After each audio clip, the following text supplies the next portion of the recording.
wherever you are. Good morning, good afternoon, hopefully good evening. And right, we'll be getting to start this event. And as already highlighted, it's Youth Voices on Data.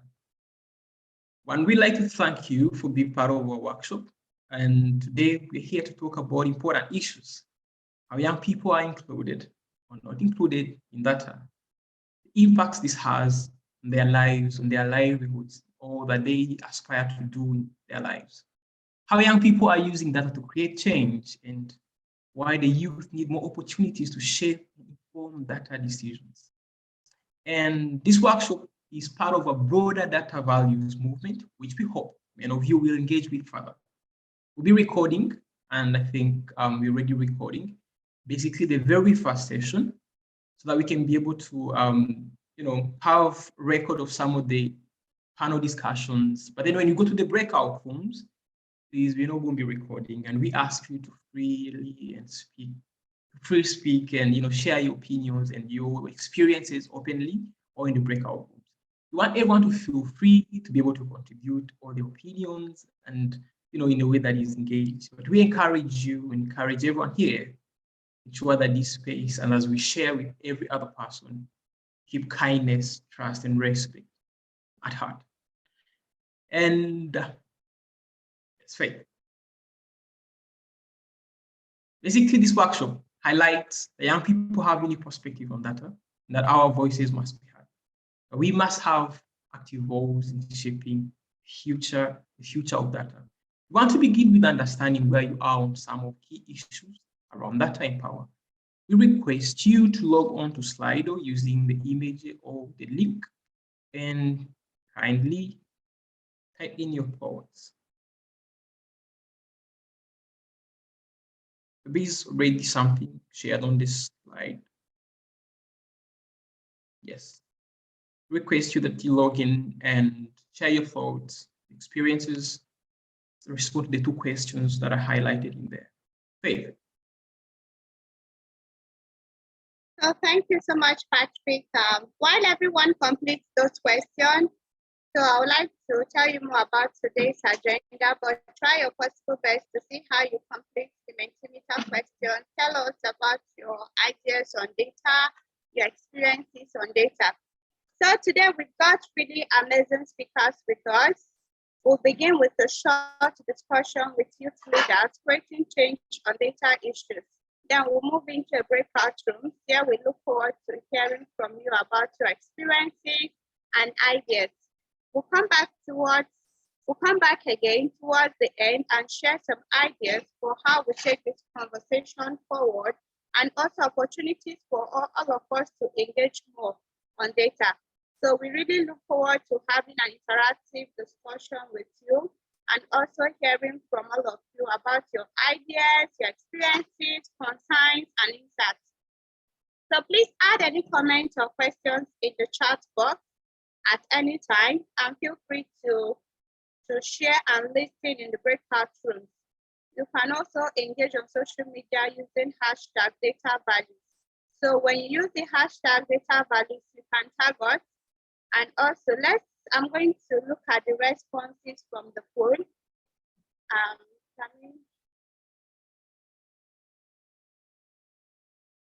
So concerning do you feel data system currently represents you and your community well?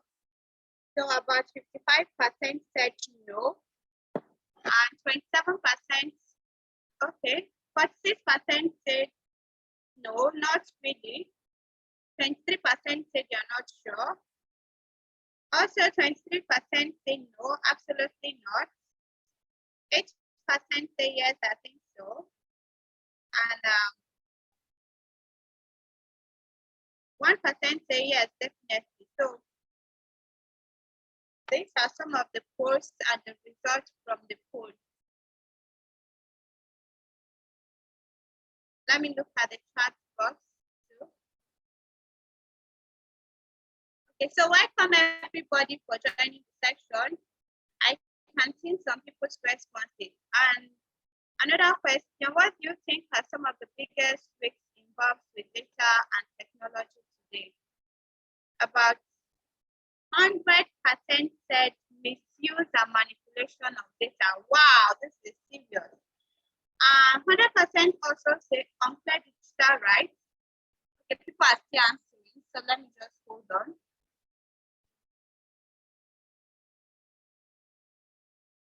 People are still answering questions.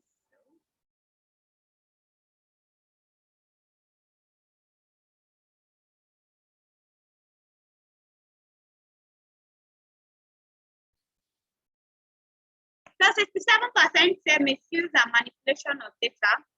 58% say data gaps and biases. 58% also said unfair power over data decisions and systems. While 50% say accountability, unaccountable data governance. 33% said weak data privacy and protection rules, and also 33% said unclear digital rights. So these are some of the barriers, I think. So 67% say misuse and manipulation of data, which is very true. This is happening in our country, it's happening everywhere. So people misuse data, and you see sometimes they fake data. For example, they can say, oh, there are about 10 million people living with HIV in Nigeria, which is a very big lie. Which, when you say 10 million, you see people are so scared about the number. You are correct when you say misuse and manipulation of data. So some people say data biases. Some people say they are not fair, unfair power over data decisions and systems. Unaccountable data governance, which is true too. Unequal data skills and confidence, weak data privacy and protection rules. So 31% agree with that. So we'll move forward to, we are going to move forward. So I'll hand back over to Patrick, who will guide us through the panel discussion. So Patrick, I'm giving the floor to you. Thank you so much. Thank you so much, Faith. I hope really those are very intriguing, highlights and the different experiences and thoughts of people on data. I think that stands out is like data is not really reflecting our voices and we don't feel included. Wow. The next segment, I'm going to be, hosting great speakers. And Faith, I'd like to thank you. And I'm so honored that I'm going to be introducing these young people that are doing incredible things within their communities. Very first one is Kibe Johan. Kibe is a young disability rights advocate and researcher from Kenya with several years of advocacy experience at both national and international levels. Specializes in barrier assessment with a focus on the intersection between disability and economic and socio-economic and political factors. Kibe. Second person is Eudora, an intersex person, sexual and reproductive health and rights activist, a convener of the Silent Voices Project Nigeria. I think we have Kibe spotlighted. I'll ask, we look at Dora, everybody. And next, we're going to be having the Pana Dakao, a change maker from Nepal, enthusiastic and involved in rural community development, raising her voice for quality education, child development, youth activism, and advocacy representation, collaboration as well as internet governance. This is all she does in advocacy. It's incredible. She's also a Gen NDT youth ambassador advocating for HIV protection, sexual and reproductive health and rights, and comprehensive sexuality education. Vipana, please you turn on your camera. She's going to be speaking just like Dora and Kibe. And we have Purity Ndashem Satila, an advocate for education and menstrual health and hygiene in Zambia. She's the co-founder of Pisunge Zambia, an organization advocating for menstrual health awareness and campaign. She's passionate about girls' rights, education, and engineering. She currently works as an assistant system engineer at Chambish Copper Smelter. This is so incredible, such powerful panel. And really, I'm so humbled, so honored to be, hosting them to this discussion. And I do request every single person in the audience, if you have any question, kindly add them to the chat box, and then we'll be able to push these questions to the panelists at the end. I'll open with the same question to all panelists. What is your experience with being represented in data? Kibe, come to you first. Thank you, Patrick. Thank you so much for the awesome introduction and for holding this, like holding the fort together with your co-host. So I will say there's more exclusion than inclusion in data so far, especially you mentioned like from the Menti polls. We saw there is more exclusion than inclusion in data among young people. And this is more so true when it comes to young people with disabilities. As much as there have been significant changes, and I'm using the term significant very cautiously, but over the last few years, there have been some significant changes in terms of inclusion of young people with disability when it comes to data, but there's still a long way to go. And I will mention the inclusion when it comes to things like the SDGs and the conventions of the rights of persons with disabilities. They highlight key areas where young people with disability can be included in data, especially if you look at, for example, on the conventions of rights of persons with disabilities. It has been ratified by 177 countries, which is quite a huge step. And Article 31 of the convention is specific on statistics and data collection, where it holds state parties accountable to the representation of persons with disabilities in data collections, data analysis, presentation of findings. These third parties need to make this data and the findings accessible to all people, regardless of their age, disability, and all that. So my first interaction with being represented or not represented in data comes to like a project I'm representing Leonard Cheshire, and one of the projects back in Kenya when I was in Kenya was on 2030 and counting, a project that aimed to see to what level persons with disabilities were included in the Sustainable Development Goals. And we looked at, so it was a project by young people with disability who went out to interview other young people with disabilities. And it looked at 3 specific areas, so health, employment, and education. And such kind of an initiative represents an effort towards including young people, and not just young people with disability, but generally it's an initiative that can be taken by any organization, by any actor, any stakeholders, in ensuring that young people are represented in data, because we went out, we got data on health, employment, and education on young people with disability, and then we presented these findings to stakeholders and actors, relevant stakeholders and actors, which in turn helps them to formulate like policies and to look for funding and all that. Also, the other representation, and this is where I mentioned significant change. For the first time during the 2019 Kenyan census, the government used the Washington Group of Questions, which captures all the data on persons with disabilities. It captured the different disabilities, where they come from, and this in turn makes it easier for stakeholders and actors to engage with the data and formulate policies and come up with initiatives that represent everyone, regardless of their age and sex. So it increases the chances of being represented when you have such kind of sets of data. So 2030 and counting and census for me was my most memorable one, I would say. Thank you so much, Kibe, for your response. Eudora, let me come to you next. Eudora, what's your experience of being represented in that? Please. Hi, I am sorry, my video is off.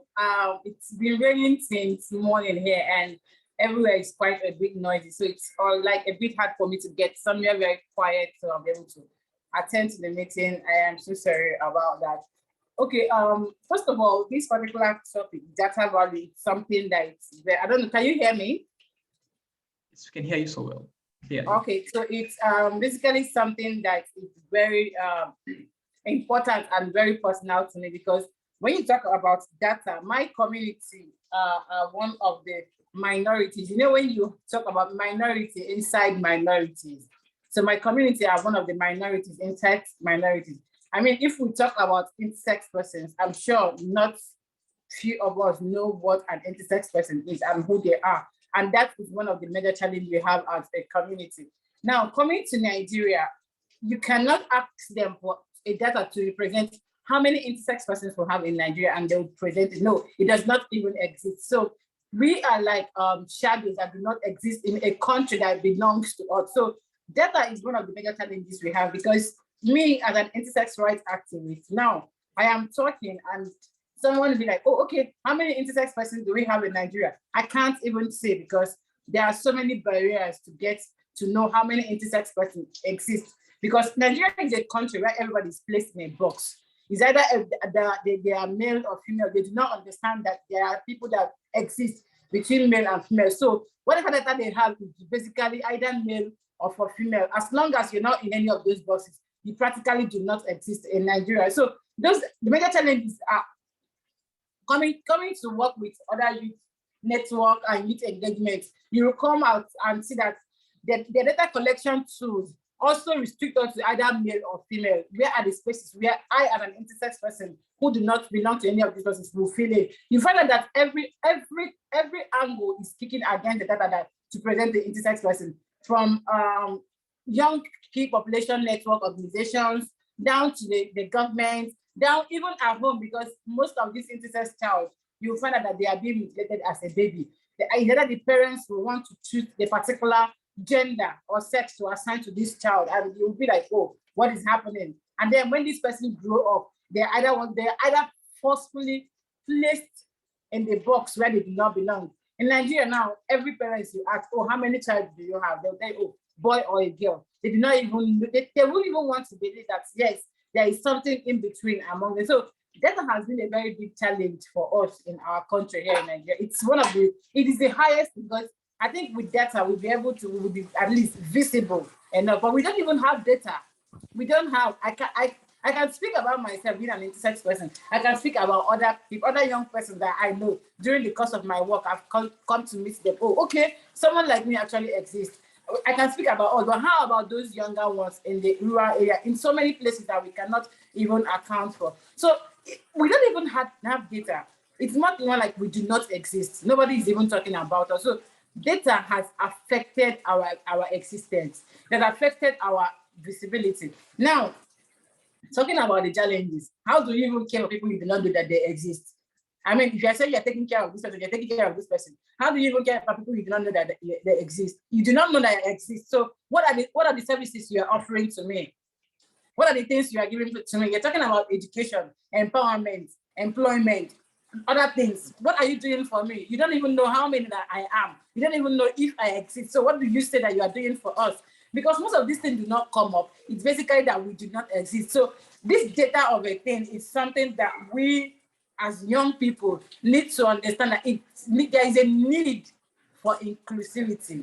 It needs to be inclusive enough so that we capture, because the movement we are going, we're trying to look at not leaving anyone behind. But then when you leave some people behind, it means that your job is incomplete. Even if you like run 3 miles away, if you leave these people in 1 mile, you will have the challenges of going back to that 1 mile to pick them up. So if we make our data collections tools very inclusive enough, at the end of the day, we'll be able to say, okay, these are the data we have, these are the people that have, these are the people that we have, before you can even talk of providing services for them. We need to go back to data. We need to go back to collection of data. We don't need to, okay, we have the data of this, we'll jump to this, jump to this. No, we need to make sure that everyone is included, everyone is taken along. Thank you. Thank you so much, Dora. Dora asked a very powerful question. If you don't know that I don't exist, how are you planning for me? I'll go straight to Bipana. Bipana is joining from Nepal. But I would love to hear, your thoughts on this same question. Bipana. Thank you so much, Patrick, for this amazing question. I think like whenever I am asked about this question, one really powerful quote by Jeff Weiner, which is, data really powers everything we do, comes in my mind. And I indeed agree with this fact that like what I am is because one or other element of data has been associated with me as my personal identity, or me as growing up with taking my professional identity. So I think there has been a long journey of me and data being associated together, starting up from 2021 when I was selected to be a youth ex policymakers ambassador to join the Internet Governance Forum, and like voice out my opinion about what exactly Internet is and what are some of the problems that we are facing as underrepresented youth from rural communities. That's where I officially got to know that, okay, data is not just a constraint topic that we are talking about. It's indeed so vague, and we need to have a look at it. Previously, I might know what exactly data is, but the existing problems that are there, they were not so much highlighted. There were other so many problems that was exactly overshadowing it. It is such an important topic, and it needs to be speak open with, or it needs to be action should be considered to be taken on this sector. And that was when I realized that, okay, need to step up and then work to do something for this sector. Along with that, being a young advocate and change maker, I think whenever we go into the community need assessment is something which is really important before we step out into going into the community and then doing something that we do. And this is where data plays a really important role, from finding the research data to finding the loopholes that exist in the community and identify the challenges to implementation part. I think data connects it all. And being a change maker, I think I agree with all my notion or with all my beliefs that data bridges it all, and it provides us a strong background or basis to work on the community level. Not just being limited to being a youth advocate or being a change maker who is all working in the community, solving these all issues and problems. I think personally, also highlighting into my personal life as well, there has been some loopholes, like starting into my early teenage year, like not all good things happen with me or my experiences being acquainted with data. There were some loopholes, or I was not acquainted with using data so well.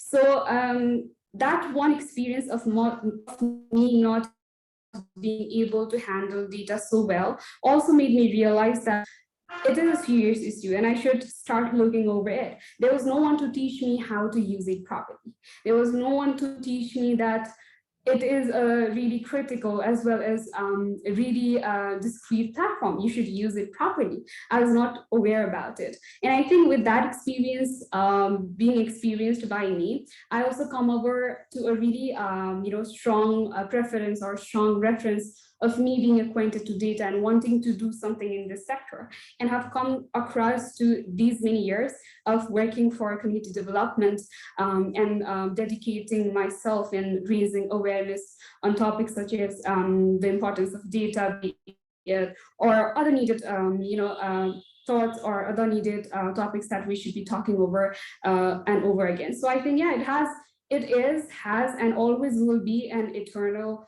part of my identity and what I do. So yeah, data has been all through a part of me and my whole life. Let's see, so much. Thank you so much, Mipana. Really great hearing from you. And to Purity Ndashim Satir, joining us from Zambia. Purity, same question. Hi, Patrick. Am I audible? Very audible. Okay, good. Thank you for giving me this opportunity to share my perspective on data. So to start with, I would like to quote, and this is from the Data Values Project white paper, and it's from the 2021 World Development Report. It states, and I quote, "Data alone cannot solve development problems. People are the central actors transforming data into useful information that can improve livelihoods and lives." In as much as we would like to agree with this,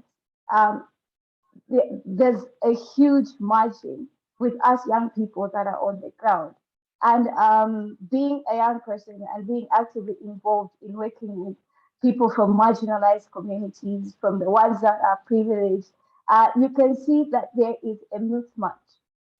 When I was co-founding our organization, Tuisunge Zambia, we had to go out in rural communities and we had to be there and understand some of the challenges that young girls are facing in regards to their menstrual health and hygiene, and how that in general affects their academics. So what we got from there and the statistics that were presented by government institutions were very different. We went there, and after thorough investigations, after our data collection, we figured that there's quite a huge number of young girls, not just in marginalized communities or in underserved communities, but also in peri-urban and urban areas too. So you see that difference. Now imagine what the government and other private institutions are saying, or that they are sharing to the rest of the world, is rather different to what we are experiencing on the ground. They are saying, okay, only a few people in rural settings. And what we're saying is actually young girls here, everywhere, actually are affected because of this. And for me, that kind of brought mistrust, because I really don't trust what government puts out there or what these institutions put out there, you know. And then in that experience, and in line with what we are discussing now, there is so much that needs to be done. We need policies, we need reforms that that um that show the right information, the right content, and that show how data is used, how they got that data, and how that data is represented in the right form. Unlike, you know, and also besides that, there's another example that I would like to give, the COVID pandemic that hit us. That was really bad then. It's better off now, right? So there are all these stereotypes. There were the government, the Ministry of Health was giving out these numbers that they were huge, right? But then on the ground, you hear no. Yes, people were dying of coronavirus, but they were not as bad as they used to put them out here in Zambia. Really, I'm not too sure about the other countries. So you see the mismatch there. Like, how do we trust that the government is using our data for the right purpose? How do we trust that it's that they're, you know, the purpose that they're, well, the data that they're collecting is being used in accordance or in the way that it should be. And also on the other hand, really, institutions are not really accountable and they do not give us feedback. Every time that they do collect data from me or from any other person, there are very few times, and I think you will agree with me here, that they would come back to give us feedback. They'll say, okay, this is what we got, and this is what we received, and way forward from here is ABCD. That is something that we do not get. In my country, that is really something that we just don't see. And this is why we're here as young people. This is a call for action to the government, to stakeholders. What we want is to see to it that we have a fair data future with agency, accountability, and action as its core features. So much needs to be done, but I'm so sure that we will get there. Thank you. Thank you so much, and thank you all so very much. I'll come back to Bipana. I know you've been part of the Data Values Project. Can you tell us more about what this movement is pushing for? Bipana, in a minute.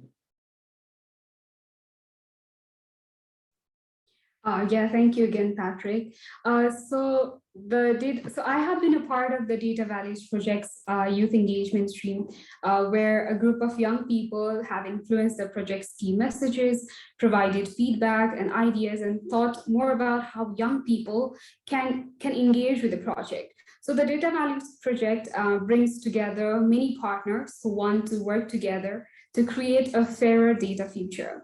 Over the past year and a half, over 350 people from 63 countries have been involved with the Data Values Project. Their ideas, experiences, and expertise has built a shared agenda on data rights. So particularly, there are like the Data Values Project agendas focuses on three key ideas. First being that everyone, everywhere should be able to shape how they are represented in data. And the second one being that data governance decisions should be transparent and accountable, with ways for people to inform these decisions. And the third one being that data must be put into use to improve people's life. And the Data Values Project is building a movement where we push for change to achieve these ideas. we all young people together must be involved in this movement. So we have an opportunity to make a real impact on data issues that affect our life. As we already talk about a lot of problem existing in terms of inclusion when we talk about data representation, or maybe the inclusion of youth in terms of being involved in decision-making spaces, or in terms of misinformation created by lack of proper understanding of data, or the effect that it shades on us. So now is the time we should be creating a world for everyone where we can have the access and benefits and opportunities of data. So we are coming up together. We are urging everyone through the Data Values Project to stand together in the effort of creating a safer and safer world where the harms of data are less and the biases are eradicated, and where we all can enjoy the benefits of data throughout.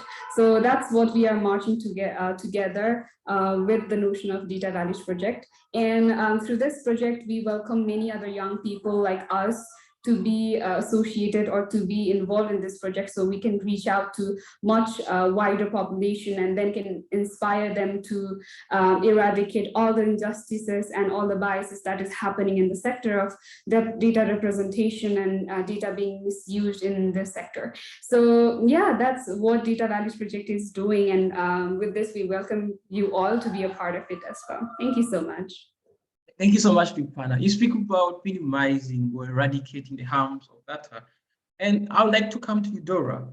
Do you have ideas how we can make sure that people are empowered and not harmed by data? Eudora.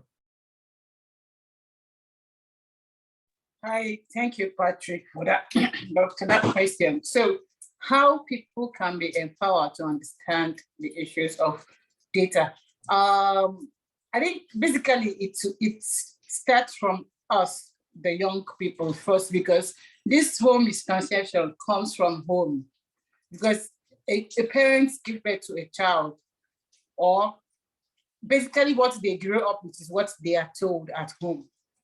Most of the times when growing up, it's the things that they are told at home, then they get to school, they are all schooled according to the norm of what they understand. So it's basically left for us, the young people, to communicate with our fellows, because there is this power of ripple effect where young people are. You feel like, oh, you're talking to one person, but that thing you told one person, if that person understands, obviously they're going to pass the information to their friends, and the friends they have this info, the friends they pass this information to also have friends. We do not understand the magic of this communication. Once you communicate with one person and then share with your friends, no matter how little it is. When this person is sitting with you, they'll go, oh, okay, somebody mentioned this, I am trying to. So if we can communicate and educate others, some of us that understand the values of data, if you can communicate and educate others, they will also be able to spread the news across. And then having to do with organizations that work with data. Most of these data collection tools are restrictive. They are very minimal. I think they need to understand that the world is expanding much more than what they understand. We, the young people, are understanding the diversities that includes among us. So they should also be able to provide data collection tools that is very inclusive, that explains every part of everything people need to understand. If you are collecting a data for a specific project or for a specific thing, make it expand it. Don't restrict it to, okay, this is what we want to do, this is what we want to do, but then expand it, make it comfortable for other people to be able to key into that understanding.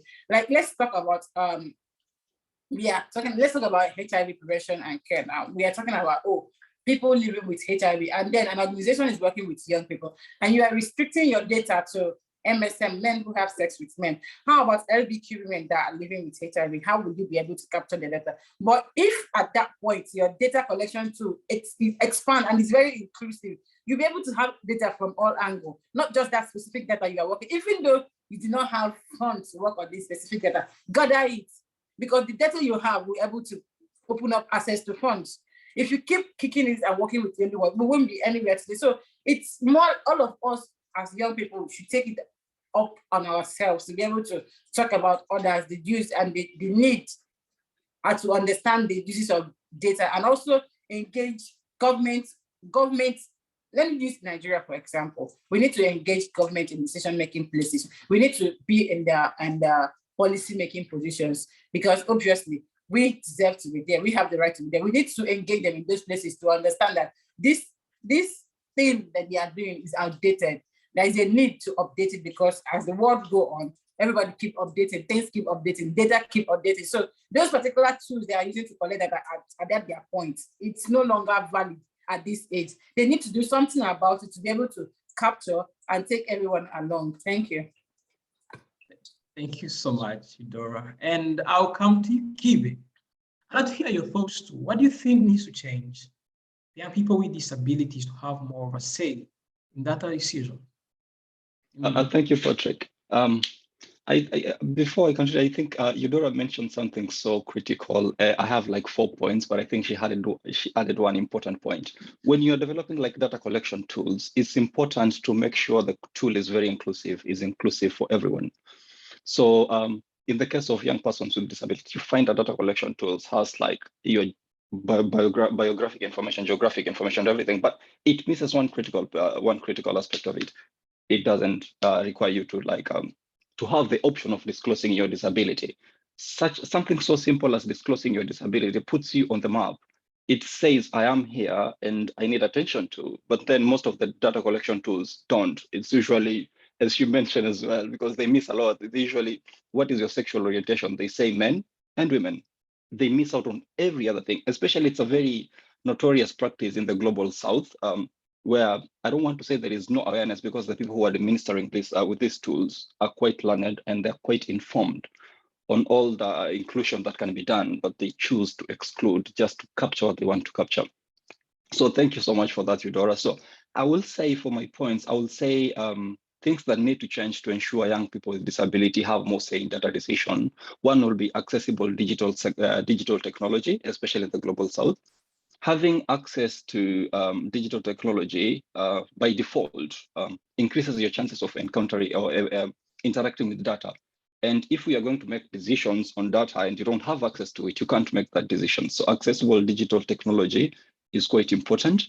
And then having access to quality data and data collection tools to make informed decision and increase advocacy efforts is also very, very important. Because stakeholders, not stakeholders, out there at the moment, there is a lot of data, scattered data on literally anything and everything you want, from AI to space travel to quantum physics to nuclear fission. But then you come to the specific ones that are quite important as well. Data on persons with disabilities, then you find that it's scattered. You find data on persons with physical disabilities. You don't find data on persons with low vision. So it's quite important to make sure there is accessible data and the data is there for everyone to use. So, and one example of this I will present is there is a project by Leonard Cheshire. They launched this initiative called,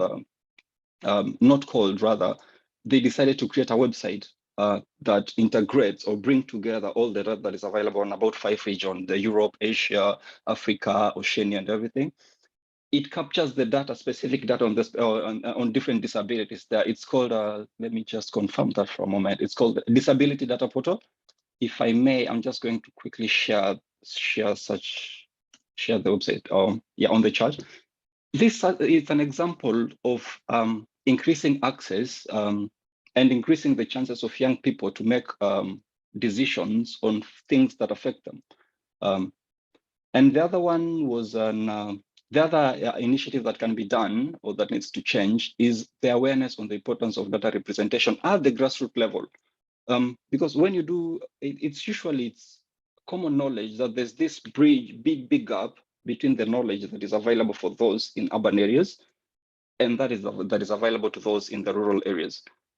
Whereas where those in the urban area are better positioned to have access to be aware on the existing gaps and the data that is available to them. So I think creating awareness for stakeholders and actors to create initiatives to make sure there's a bridge in the urban-rural divide, starting with the rural areas, making sure young people with disability are aware on the data that is available to them and how they can use the data that is available to them to make decisions. And then the last one is increased access to spaces that utilize data for decisions. So not just having this data to them, but to those critical spaces in the UN, in international non-governmental organization, national organization, organizations for persons with disabilities. These are bodies, institutions that have power in decision-making using data.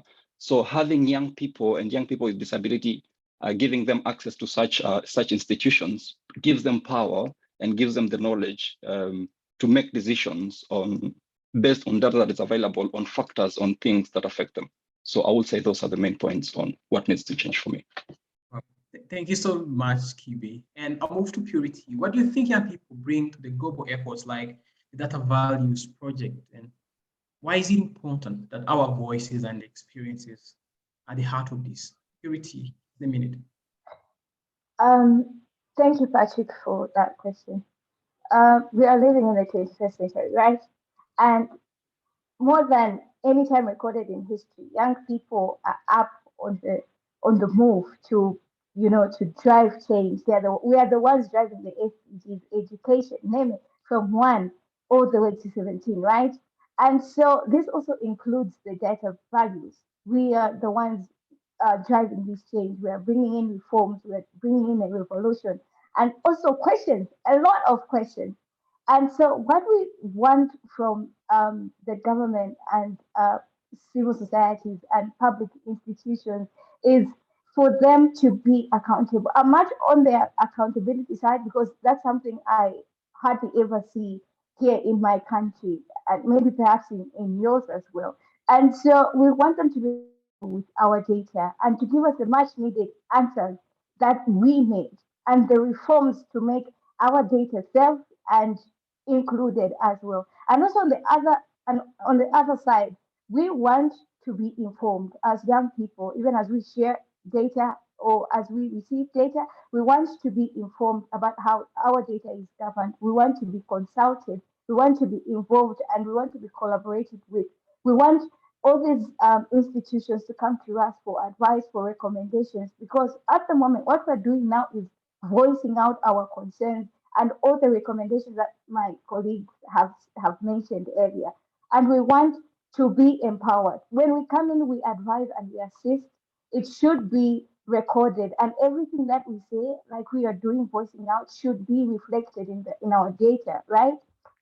So in that line, and I think I am calling out to all the young people that are present in here, to continue spreading this word, to continue voicing out, because like we have all mentioned, much needs to be done. We need our data represented in the way that it should be, in the right manner, and we also need feedback and accountability, and we also want to ensure that our recommendations are recorded and reflected for the benefit of our own data. So yeah, that is all I have to say. Thank you, Patrick. Thank you so much, Purity. And really thank you for your very powerful and inspiring insights.